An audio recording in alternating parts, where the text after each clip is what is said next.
오늘 함께해 주실 세 분을 소개합니다. 이종훈 정치평론가, 김성환 시사평론가, 그리고 장혜찬 시사평론가 이 자리에 나와 계십니다. 안녕하십니까? 네, 안녕하세요.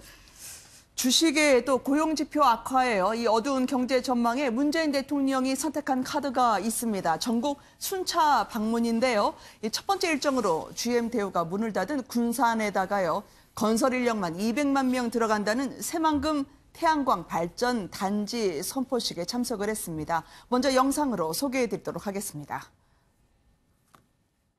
면에서 보더라도 지금 전 세계에서 재생에너지 분야에서만 1,000만 명이 넘는 일자리가 있습니다. 발전 사업의 일자리와 수익이 지역 주민의 소득 창출에 기여해야 합니다. 존경하는 국민 여러분, 전북 도민, 군산 시민 여러분, 우리는 자연과 어울려 살 때 행복합니다. 재생에너지는 우리의 삶을 안전하게 하고 자연을 지키며 더불어 살아가는 환경을 만들어낼 것입니다. 군산 방문은 두 번째인데요. 새만금 재생에너지까지 이야기를 했습니다. 어떤 함의가 있을까요? 오늘 찾아간 건 말이죠. 김성환 평론가님. 네, 방금 전에도 말씀하셨던 것처럼 지금 경제가 굉장히 안 좋은 상황이고 네. 주가도 상당히 많이 떨어지지 않았습니까? 네. 문재인 대통령이 경제, 민생에 좀 집중한다고 하는 모습을 좀 보일 필요가 있었을 거라고 보고요. 그중에서 이제 군산 같은 경우에는 GM 공장이 폐쇄를 하면서 지역 경제가 상당히 지금 황폐화가 돼 있는 상황입니다. 그런 부분에서 군산 지역의 민심을 더 달랠 필요가 있었다고 보고요. 네.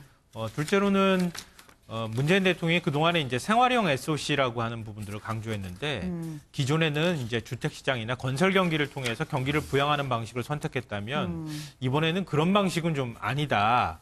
좀 다른 방식으로 좀 내수 활성화를 좀 할 필요가 있다. 이런 얘기들이 나왔고요. 그런 네. 가운데 지금 일반적인 뭐 다리를 짓거나 아니면 도로를 확충하거나 이런 방식의 SOC가 아니라 생활 밀착형, 이른바 뭐 도서관을 짓는다거나 아니면은 공공기관을 설립한다거나 생활체육시설을 만든다거나 이런 방식들에 대해서 얘기가 나왔거든요. 근데 그중에 이번 같은 경우에는 신재생에너지 발전 단지를 만드는 것도 SOC 사업에 해당이 된다. 네. 이렇게 지금 선포를 한 거예요.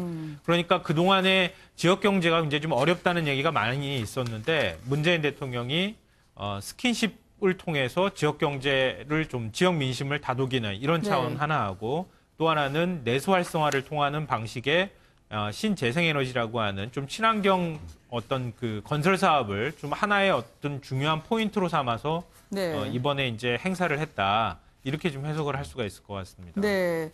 해당 주민들의 반응이나 야당은 어떻게 생각을 하고 있나요? 장혜찬 평론가님. 글쎄요. 주민들 같은 경우는 뭐 당연히 찬성하는 분들도 있고 반대하는 분들도 있을 겁니다. 하지만 야당은 이것에 대해서 상당히 반대하는 입장인데요. 두 가지 입장이 있습니다. 자유한국당이나 바른미래당 같은 경우는 문재인 대통령이 본인의 어떤 탈원전 정책을 밀어붙이기 위해서 무리하게 지금 태양광 사업을 추진한다고 비판하고 있습니다. 이번에도 10조가량의 민간 자본을 유치한다고 하는데 과연 그 10조가 민간에서 유치가 될지 그게 아니면 또 국민들 세금이 쓰여야 되는 부분이거든요. 그리고 이미 이제 한국농어촌 군사에서 7조가량을 태양광에 투자한다고 했는데 네. 지난해 이 태양광 관련해서 국고 예산의 43%를요. 민주당이나 시민단체 출신 인사들이 독점했다고 합니다. 이런 부분 때문에 지금 한전도 적자로 돌아서고 있잖아요. 탈원전을 무리하게 추진하고 본인들 식구를 챙기기 위한 방판으로 태양광 사업을 밀어붙이는 것 아니냐 이런 식으로 비판하고 있고요. 전북 지역에 또 뿌리를 두고 네. 있는 민주평화당 같은 경우는 주민들의 의견을 수렴하지 않고 일방적으로 밀어붙였다.